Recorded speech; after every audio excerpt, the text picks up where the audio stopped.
Hello and welcome to today's video. This time we'll be taking a look through the Penguin English Library. So sit back, relax, and let's get to it.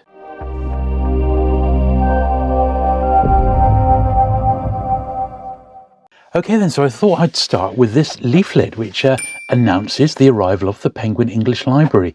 Now this series was launched by Penguin in 1965. The Penguin Classics already existed, but in a lot of cases those were translations. This is the Penguin English Library, focusing on English language classics, basically. So if we have a little read of the introduction here, so it says the Penguin English Library, new editions of English classics superbly produced for today's readers. Planned to take its place alongside the Penguin classic translations of world literature, the Penguin English Library will eventually present a comprehensive range of the literary masterpieces that have appeared and survived since the 15th century. Cheap editions of the English classics too often suggest careless preparation, worn type and poor paper. The editors for this series are well qualified to introduce their chosen works with authority, enthusiasm and freshness of approach. Each volume has been carefully prepared to provide student and general reader not only with a reliable text, but with a handsome edition which reaffirms the readability of these great works. Great care has been taken to produce them in a worthy format. Each one is set in clear, readable type and printed on superior paper, while the covers have been selected from the paintings and drawings of the appropriate period and reproduced in colour. All these features promise to set the Penguin English Library apart as a unique venture in the sphere of popular publishing. Well, there we are. So that's this little, and this booklet would have been given away sort of in bookshops, you know, at the till point, and it details the first 6 volumes. And I brought down my entire collection of these. I haven't got them all by any means. And in actual fact, they're quite tricky to track down in tip-top shape, in real like collector's quality. Lower grade ones are quite plentiful. I think the series did all right. But the titles in it were eventually, they just became like black-spined regular Penguin classics. And then there's a little, so that was the 6 original publications. Then this is what was planned for the following year in 1966. And a few cover reproductions there. So that was the introduction, and then we'll go through my collection in numerical order, and I've got them from, this is English Library number 1, and right through up until like the early 80s, I think. I've got some post-1970 ISBN releases, which I don't usually pick up, but they sort of came in as part of a larger collection, and they were in such beautiful condition I didn't want to get rid of them, really. So that's why I've got them. So we'll look at them all, basically, today. So this is English Library number 1. Now, each English Library edition has a prefix, so in this case EL for English Library, and then a number. So this is of course pre-ISBN days, and a great one to launch it, Wuthering Heights. And there we are, clearly first published 1847, published in the Penguin English Library in 1965. So a lot of these editions are the first time these books were ever published by Penguin, and they would obviously never really go out of print. A lot of them have got introductions, biographical notes, the preface to the original edition. Then you've got the main book, then notes and a bibliography. And it is true that the quality of the paper is really, really nice. It's really quite sharp. It's bright. All the books were being not reset. This is the first time these were put into print. So they've done a very, very nice job on these. And well, we'll have a look at them as we go through. Once again, similar to a practice that they do today, they choose like a period picture for the jackets, and that's something which happens to this day. And there, this was edited by David Dashes, and it was 5 shillings, so it was 25p in 1965, which is actually quite expensive. But that was number 1. Number 2 I have not got, but English Library 3 I have. Great Expectations. And when you think, if you think of a paperback edition of Dickens nowadays, for me at least, I always think of the Penguin editions. And these were the first time a lot of these Dickens had ever been printed by Penguin. Pilgrim's Progress, great jacket on that one. And the series wasn't edited by just one editor. There were various editors did different titles. Number 5 here, Persuasion.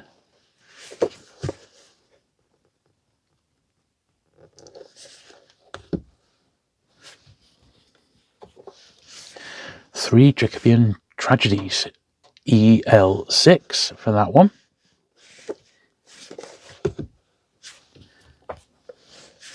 And Robinson Crusoe, Daniel Defoe.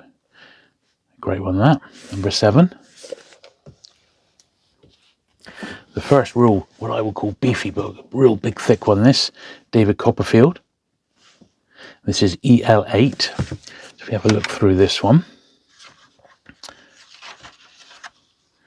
It's got the original frontispiece from when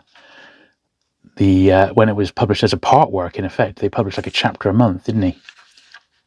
1966, yeah. So, preface to the 1850 edition, the 1869 edition, an introduction to Dickens. And all the different chapters there. And then notes at the end. So this one's almost 1,000 pages. Big thick one. And how much was that?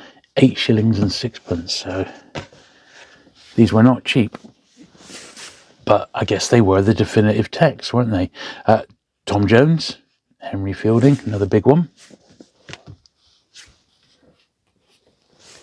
Yet another Jane Austen. They were certainly keen to get those ones out very quickly. Evidently, they were selling straight off the bat.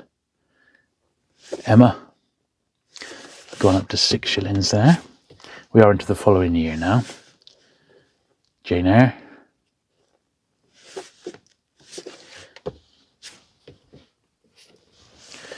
The Way of All Flesh, Samuel Butler.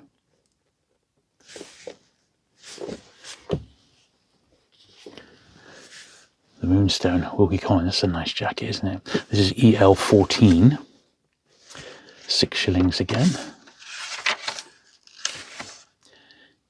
1966. We've got an introduction and then a few notes at the end. But yeah, really nice, clear edition. Even today, you know, this is a 60-year-old book now, and still perfectly readable. And a really nice edition. This is a fantastic copy of this one, EL15, Journal of the Plague Year. Look at that. That's really tip-top shape as well for its age. A little bit of yellowing and aging, as you would expect. Yes, a beautiful copy of that one. Introduction by Anthony Burgess. There we are. I bet that's a fantastic read, that one. 1966. Very, very nice indeed. Daniel Deronda. This is one I've never come across before. George Eliot. Another big, huge one. Start a second pile there. Tobias Smollett. Humphrey Clinker. Number 21. William Cobbett, Rural Rides. Another one which is in immaculate shape. Very, very high grade quality. That, I'd say, is probably never been read. And you do find this with classics, you know. People buy them with the best of intentions. A bit like the Penguin Clothbound classics. They think, oh, yes, a great book, I love it. But they never actually get round to reading it. And you find that with classics quite a bit. So they're either been read and studied, like, so they've almost fallen to bits, or they're in, you know, really, really nice condition, or the first chapter's been read and then it's sort of been abandoned. That seems to be the way with classics. Now, this one's slightly lower condition. Trollope's Last Chronicle of Dorset. It's got a few creases and things on.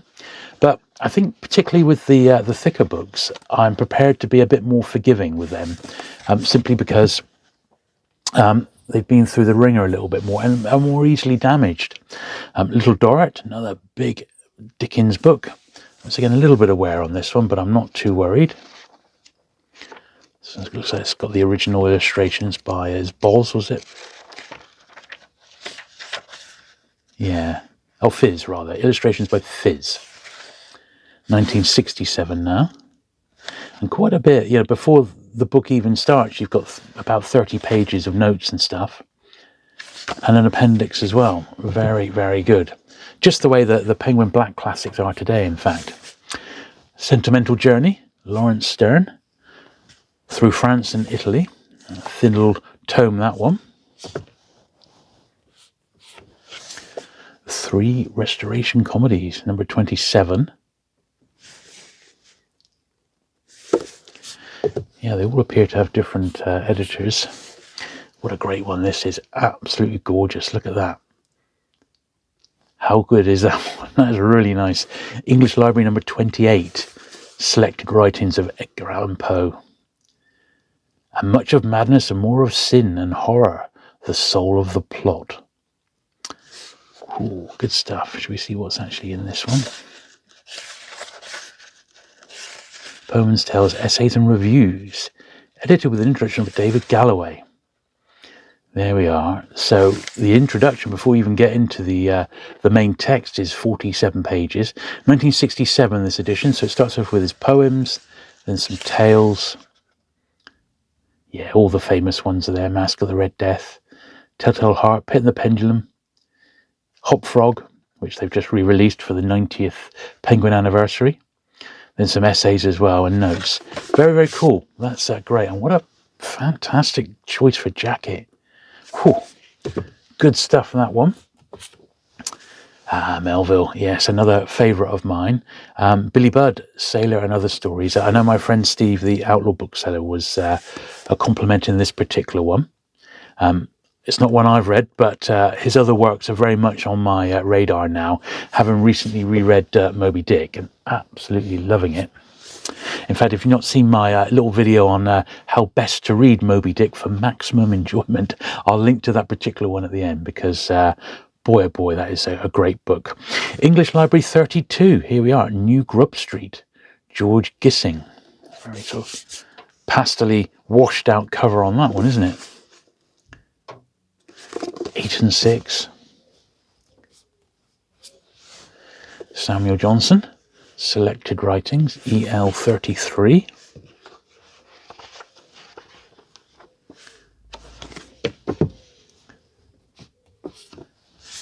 George Meredith, The Egoist. Another one that appears to be virtually unread. Very, very nice. Let's start a new pile now. Christopher Marlowe, The Complete Plays, English Library 37.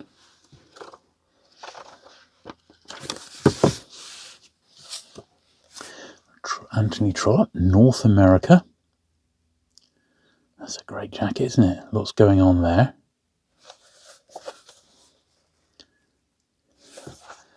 Yeah, not a particularly big book, but I bet that's interesting.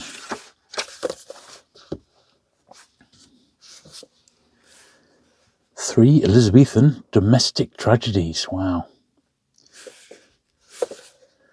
Number 39. Hard Times. Dickens again.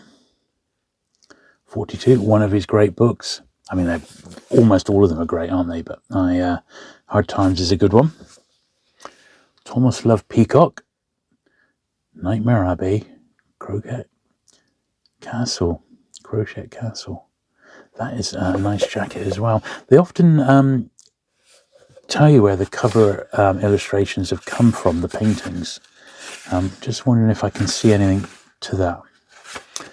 It would be unusual for Penguin not to say where it's come from.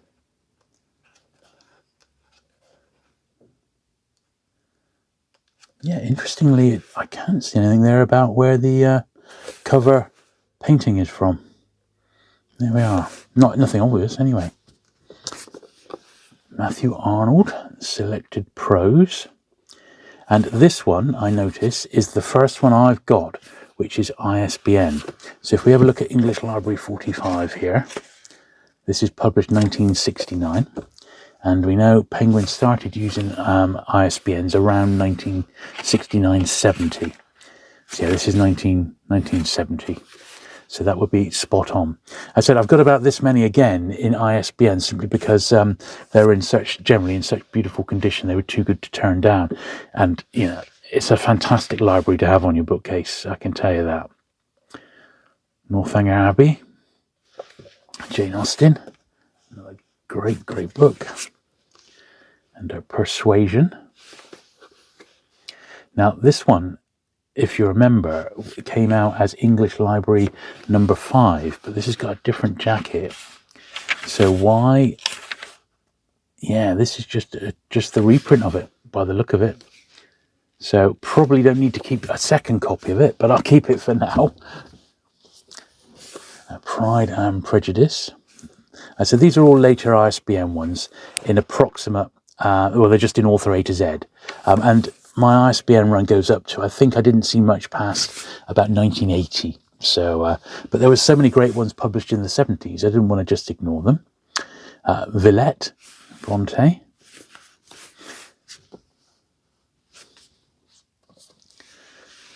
Oh well, Samuel Butler.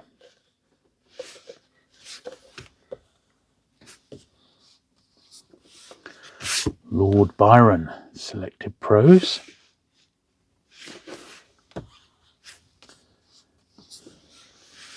Thomas Carlyle, Selected Writings.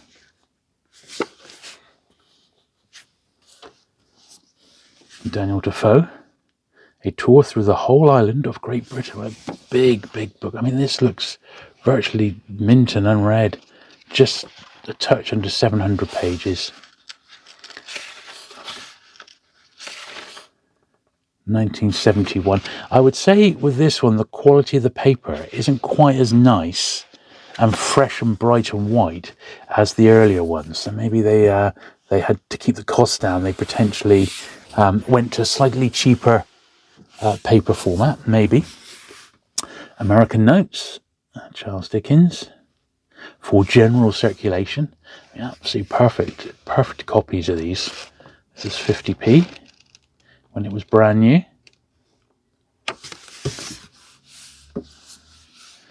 Barnaby Rudge. And these were all the first time these books were published as Penguins. So they are real key books to have as part of a Penguin collection. And that's absolutely beautiful considering its size and age. That is very nice. So I'm really pleased to have these Dickens books. So this is the Christmas Books Volume 1. Containing A Christmas Carol and The Chimes. And then the Christmas Books Volume 2. The Cricket on the Hearth, The Battle of Life, The Haunted Man. I see these, clearly they both say the cover is based on an engraving. So it does, on most of these, I think it does tell you where the cover images come from. That odd one we looked at, just for some reason didn't have it on there. Nicholas Nickleby, another huge tome.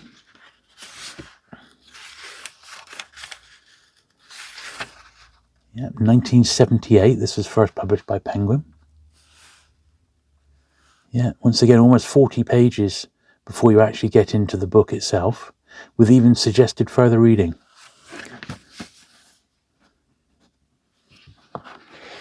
Very nice. On to George Eliot, Scenes of Clerical Life. Yeah, the cover shows a detail from a watercolour by W. Pine in the Victoria and Albert Museum, London. There we are. Gaskell, Cranford, Cousin Phyllis.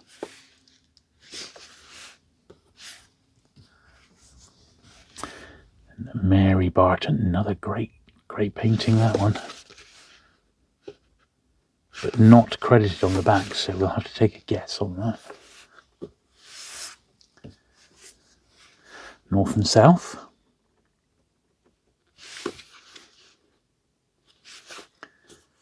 This really is a beautiful library and series to collect. I mean, it really is. Wives and Daughters. This one's a little bit lower grade, but once again, it's a bigger book, and I don't know when I'm next going to come across one, so I didn't want to just reject that from my collection. Voyages and Discoveries.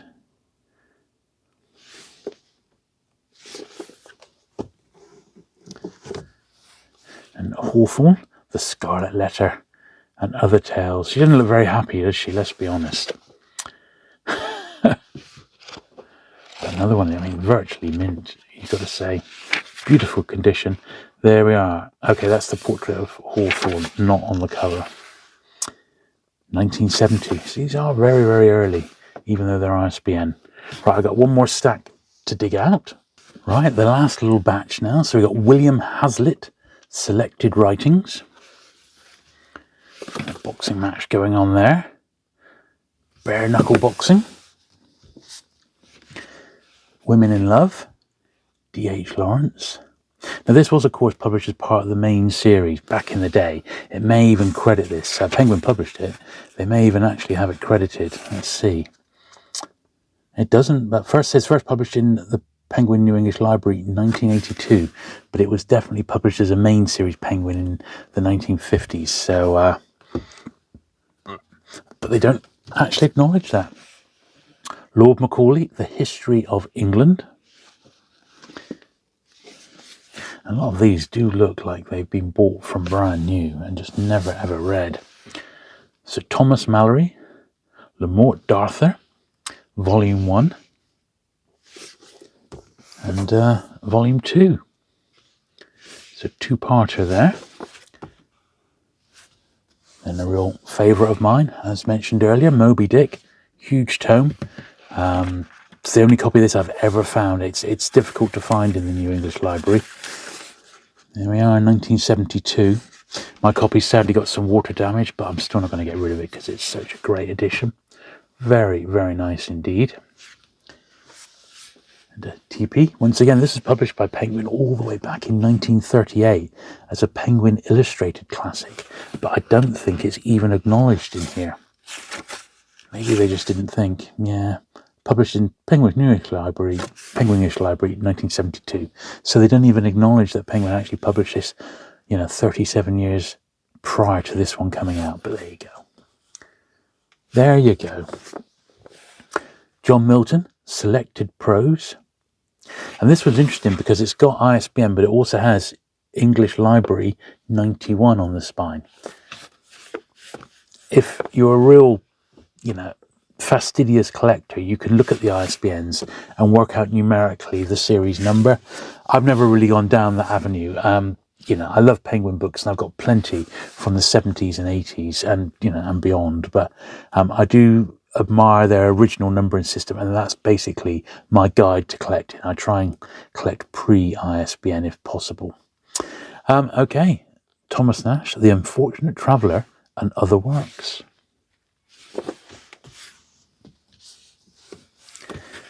Thomas de Quincey, Recollections of the Lakes and the Lake Poets.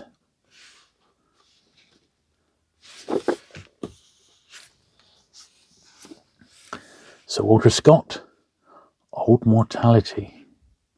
This is another one with a EL98 on it. So they didn't publish loads every year. It's perhaps maybe 5 or 6 a year. No more than that. 1975 for that one. Thackeray, The History of Henry Esmond. That's one I don't know.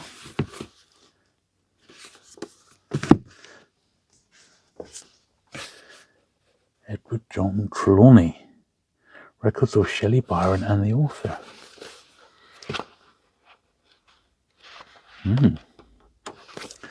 Okay. Trollope, Phineas Finn. A great jacket again.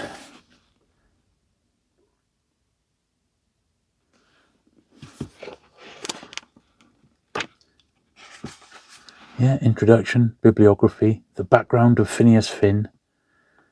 Note on the text. So once again, the sort of pattern with these books is like the first 30 to 40, 45 pages is all like supporting notes before you get into the book. And I find that brilliant because, particularly with something like Dickens, where it really sets the scene about what's going on and the particular years when the book was being written and published. And I find that invaluable, really, myself. Yeah.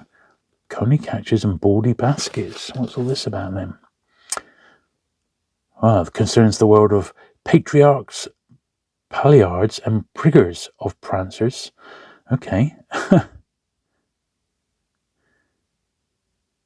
Anti-society, Elizabethan ruffians. Okay. Tudor interludes.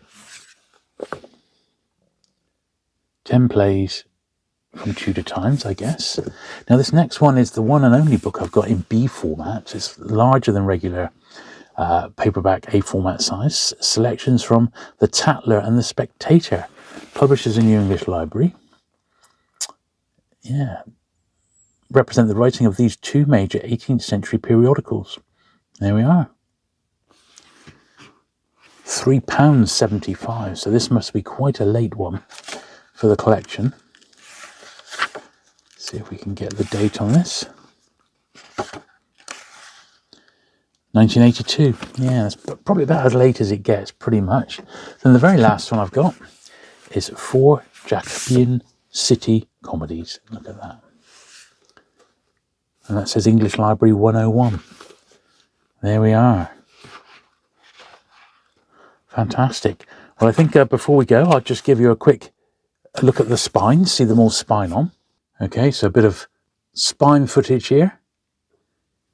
Let's see what they look like on your shelf if you decide to collect these. Certainly they are obtainable, but you do need to be patient and look them up title by title to find the right edition. But what a great library you will end up having.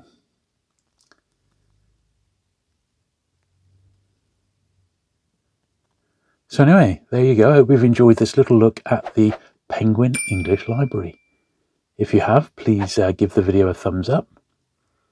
Please hit the subscribe button if you've not already for regular vintage Penguin book content. And I'll see you again very soon. Bye.